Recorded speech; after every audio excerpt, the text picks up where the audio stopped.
Esto se titula Los Rostros.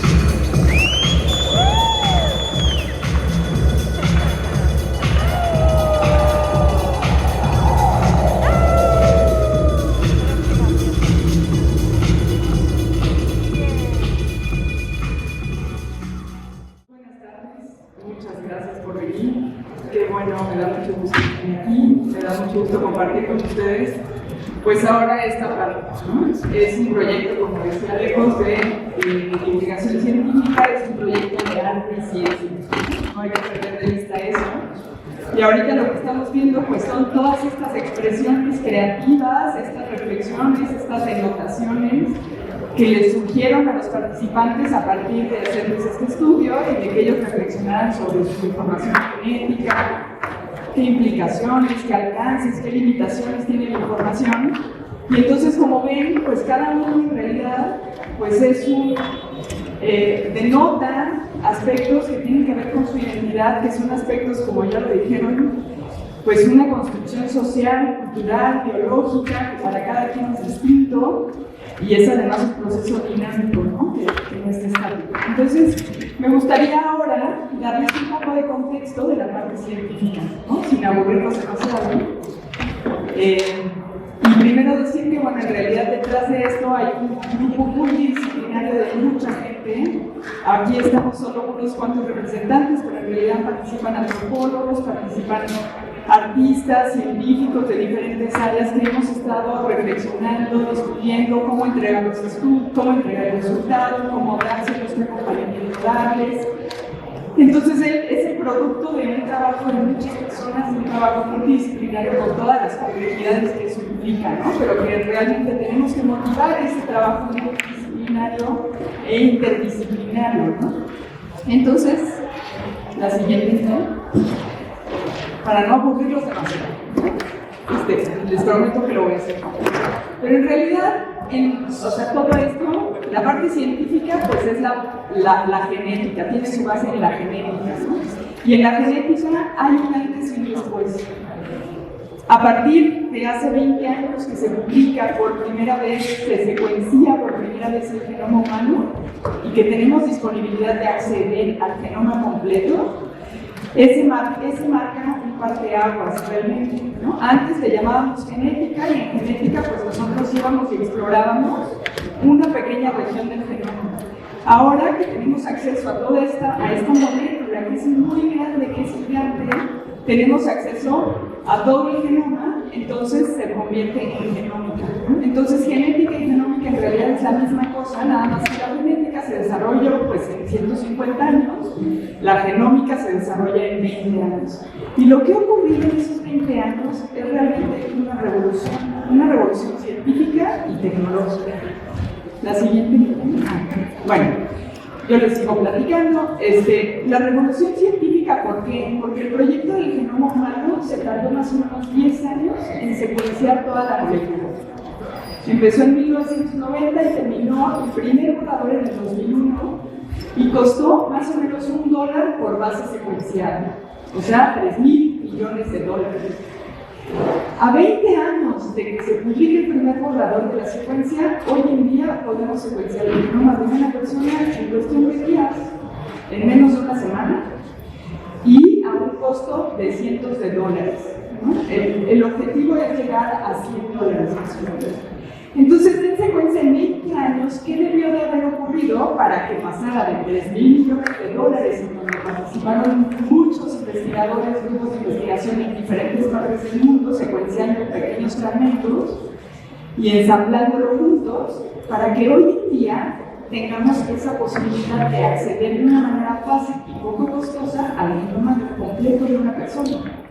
Entonces, lo que ha ocurrido pues, es que se ha desarrollado la tecnología genómica de una manera muy acelerada. Y eso ha dado lugar a la tecnología, a un desarrollo científico también, ¿no?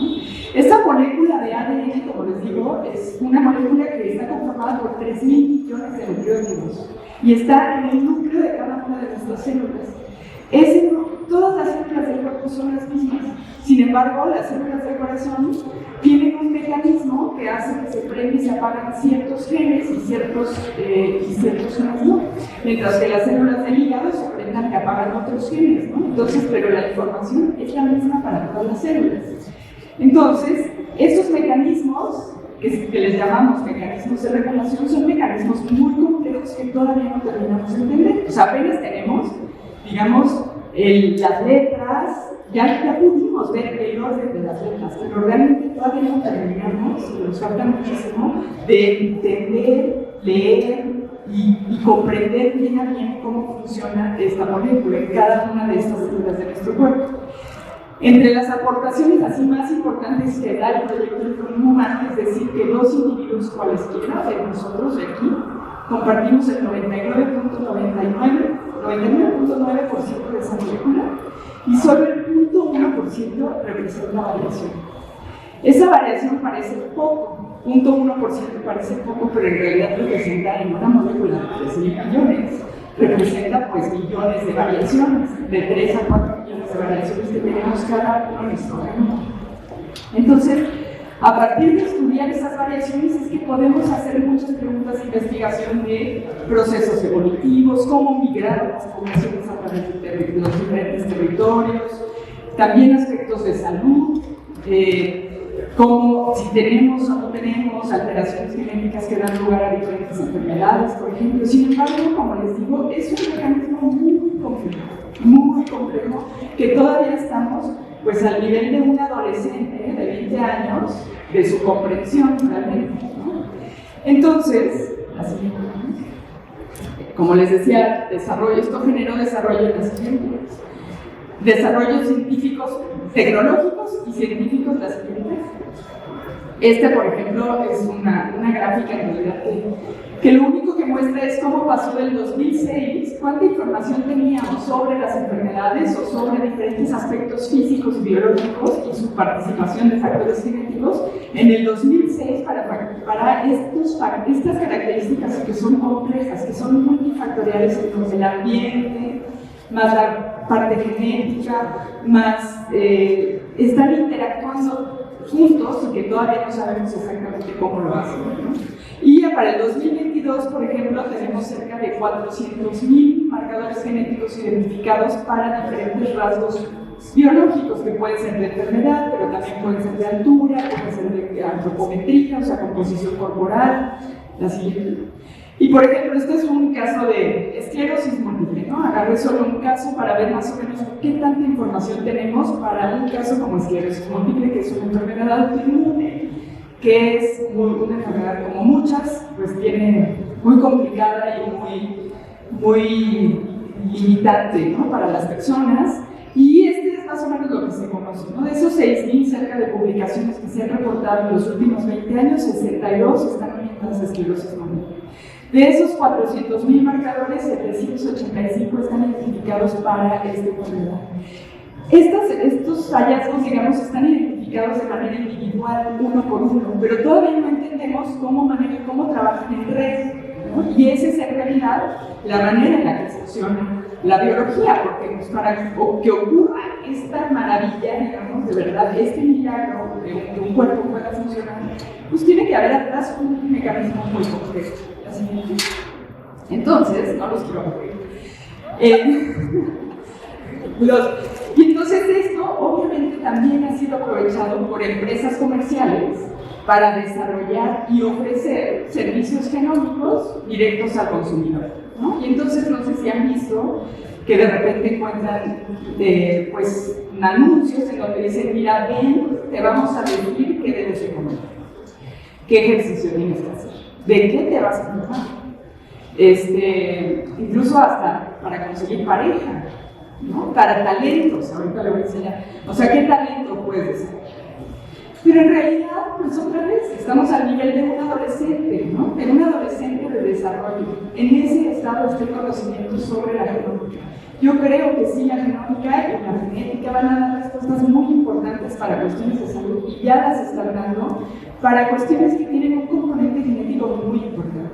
Pero para cuestiones que son tan complejas como la esclerosis múltiple, como la obesidad, como la diabetes, como el cáncer, pues en realidad estamos todavía muy lejos de armar un rompecabezas coherente que nos dé respuestas coherentes. Entonces, Pero sin embargo, lo que sí está proliferando son estas compañías que cada vez ofrecen más.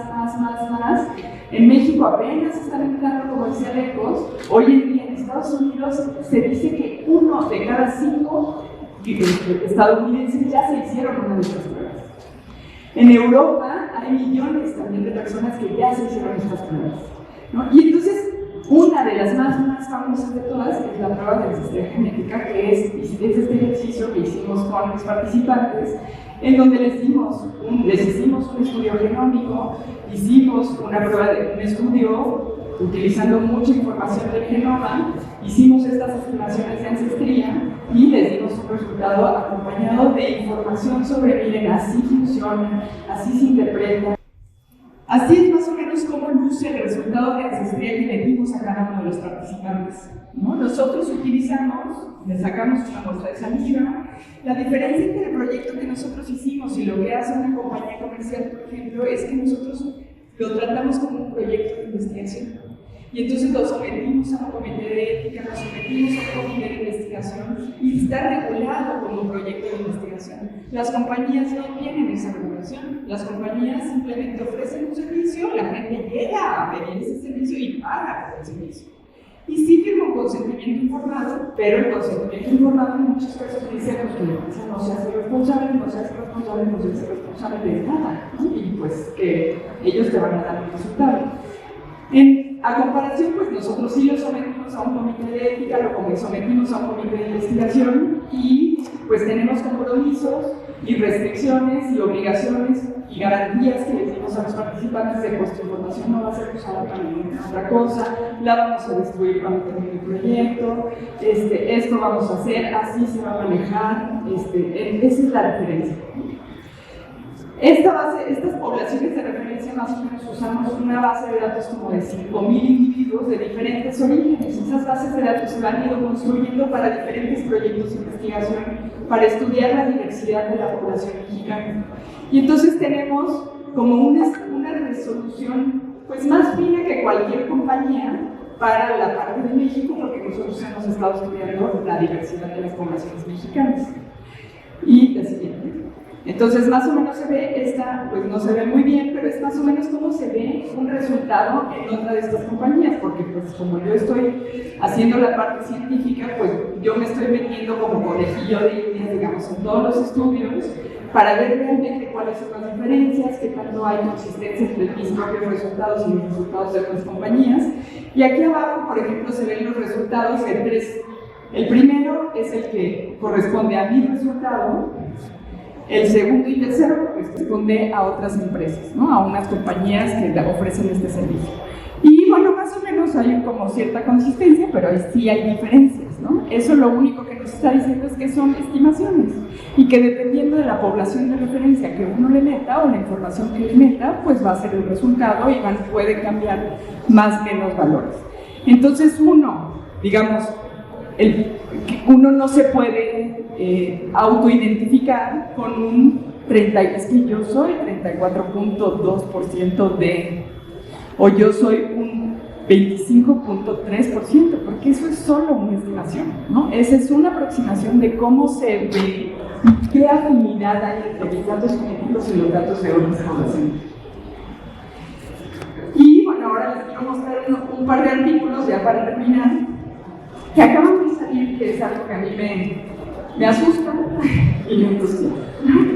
Me asusta porque, por ejemplo, esta es una base de datos en donde, muy astutamente, lo que están haciendo es decir, si tú ya te hiciste un estudio genómico en alguna de todas estas empresas, son todas las que hay, o sea, hay muchas y las tienen todas, ven y danos tus datos y nosotros te vamos a entregar otro resultado, ¿no? Otro resultado que tiene estas características. Entonces, usando este resultado, la siguiente, pues uno puede, o sea, entre más se vayan agrupando bases de datos y bases de datos y bases de datos y bases de datos, es más fácil empezar a identificar a un individuo, porque se pueden hacer estos como familiogramas en donde pues se identifican primos, tíos, o sea, de varias individuos que están relacionados contigo genéticamente en diferentes grados, ¿no? Y esto se está ocupando hoy en día, por ejemplo, y fue uno de los primeros casos más emblemáticos, fue que se identificó a un sospechoso de un asesinato serial con una cosa horrible, un asesino horrible que no había sido identificado, digamos, por 30 años, metiendo una muestra que tenían de la escena de un crimen, hicieron este perfil genético y lo cruzan con estas bases de datos, utilizando esas bases de datos que ya tienen muchos millones de individuos, y entonces empiezan a identificar primos, tíos, y entonces dieron en cuestión de días, digamos, con el sospechoso. Y así, a partir de ahí, se empezaron a identificar, y hoy en día van decenas de personas que se han identificado con este esquema, ¿no? Utilizando estas bases de datos para un fin como este, ¿no? La siguiente. Y utilizando esta misma base de datos, por ejemplo, estos autores en 2018 hicieron en su momento el árbol genealógico más grande de la historia, ¿no? Este árbol genealógico comprende alrededor de 1.3 millones de personas. Y esto accedieron a la información genética de estas bases de datos que tenía aproximadamente 1.3 millones de personas y las conectaron, ¿no? Las conectaron porque es muy fácil conectarlos genéticamente, ¿no? Porque si uno se pone a pensar, pues yo tengo 2 papás, 4 abuelos, 8 bisabuelos, 16, 32, 64. En 10 generaciones llegas muy rápido a miles y un poquito más allá a millones, ¿no? Entonces la realidad es que esto, pues, es lo que hay detrás de nosotros, ¿no? Es un árbol, un gran árbol genealógico en donde todos estamos conectados de alguna manera. Y bueno, yo estaba ayer buscando esta publicación para mostrárselas y encontré esta que acaba de salir. Acaba de salir ahorita en febrero del 2022, en donde hacen un abordaje similar, pero no es igual, porque aquí utilizan, por ejemplo, 7,000 muestras, ¿no? 3,500 muestras de humanos modernos y 3,500 muestras de humanos antiguos. Y utilizando estos 7,000 muestras, lo que hacen es ahora el árbol genealógico más grande, que contiene 231 millones de líneas ancestrales.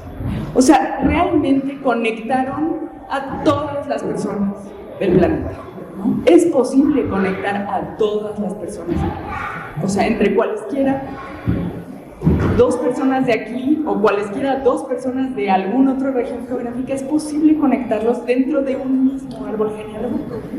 Entonces ahorita Yuridice me decía, somos una gran familia, claro, todos los humanos. Y una de las conclusiones que dicen y de donde partieron estos autores es todos los humanos que han vivido se pueden representar en una sola genealogía. Entonces, pues este es un poco el mensaje y la motivación detrás de este proyecto. Lo que queremos es reflexionar sobre estas pruebas. No es conocimiento que sea fácil, accesible. Sin embargo, pues hemos hecho un esfuerzo en los últimos 4 años de estar haciendo foros, discusiones, tratar como de reflexionar entre todos, a ver cómo lo podemos hacer mejor, a ver cómo podemos realmente hacer accesible esta información al público en general. Y bueno, este es el proyecto, esta es la exposición que van a ver ahora. Esta es la pieza de entrada. Esta pieza de entrada surge a partir de un análisis de datos también y de una visualización de datos que hicimos, en donde lo que nosotros hicimos es preguntarle a los participantes que eligieran conceptos que estuvieran afines con su obra, ¿no? Ahí aparecen conceptos como herencia, memoria, ancestría, nacionalidad, pertenencia, medio ambiente. O sea, como pusimos una lista de muchos conceptos para que ellos seleccionaran, o ustedes, algunos de ustedes, seleccionaran cuáles eran los más afines. Y entonces hicimos esta visualización y luego lo que queríamos un poco también era regresar a lo analógico, ¿no? Esta visualización es digital y es muy bonita, pero en realidad lo que queríamos era mostrar un poco toda esa complejidad y ese entramado que nos identifica y que entonces esta es la que van a ver al inicio de la exposición, la siguiente. Y nada más para concluir, que es algo importante por ejemplo, como ven, las representaciones, las reflexiones de cada uno de los participantes pues son muy subjetivas, ¿no? Muy subjetivas. Cada uno le detonó diferentes aspectos, unos de familia, otros de memoria, otros de migración, otros de interespecie, otros, o sea, de ética. Hay muchas reflexiones y ahorita lo van a ver. Es una reflexión muy personal de cada una de las personas, en donde está reflejada pues esa subjetividad, digamos, que nos caracteriza. Entonces, una manera, o sea, no estaba fácil realmente darle esta estructura de arte y ciencia a un proyecto en donde tenemos todas estas expresiones. Entonces, la manera en la que lo hicimos fue utilizar, por ejemplo, el dogma central de la biología molecular, que a partir de la variación del ADN, que hace copias de sí misma, y eso se transcribe y se traduce y se sintetiza en una proteína, utilizando esos 5 componentes, pues fuimos agrupando y estructurando la exposición. Entonces, por ejemplo, si alguien, o sea, lo que poníamos era ¿cuál es la definición para genética de variación? Pues un cambio de una letra. ¿Y cuál es una definición metafórica de eso? Pues que somos diferentes, que nos parecemos, pero que nos diferenciamos, pero que el azar, que por ahí hablaban. Entonces, diferentes, dependiendo de la reflexión de cada uno de los participantes, los fuimos, digamos, clasificando en cada uno de estos componentes. Y entonces a cada uno de estos componentes les dimos un color, y esos colores van guiando toda la sala, agrupando las piezas, como una manera de juego también, ¿no? Y eso nos permitió también incorporar información científica de una manera accesible y que pues dialogara con las piezas de los participantes, ¿no? Entonces yo nada más les presento ya para finalizar. Ya la última.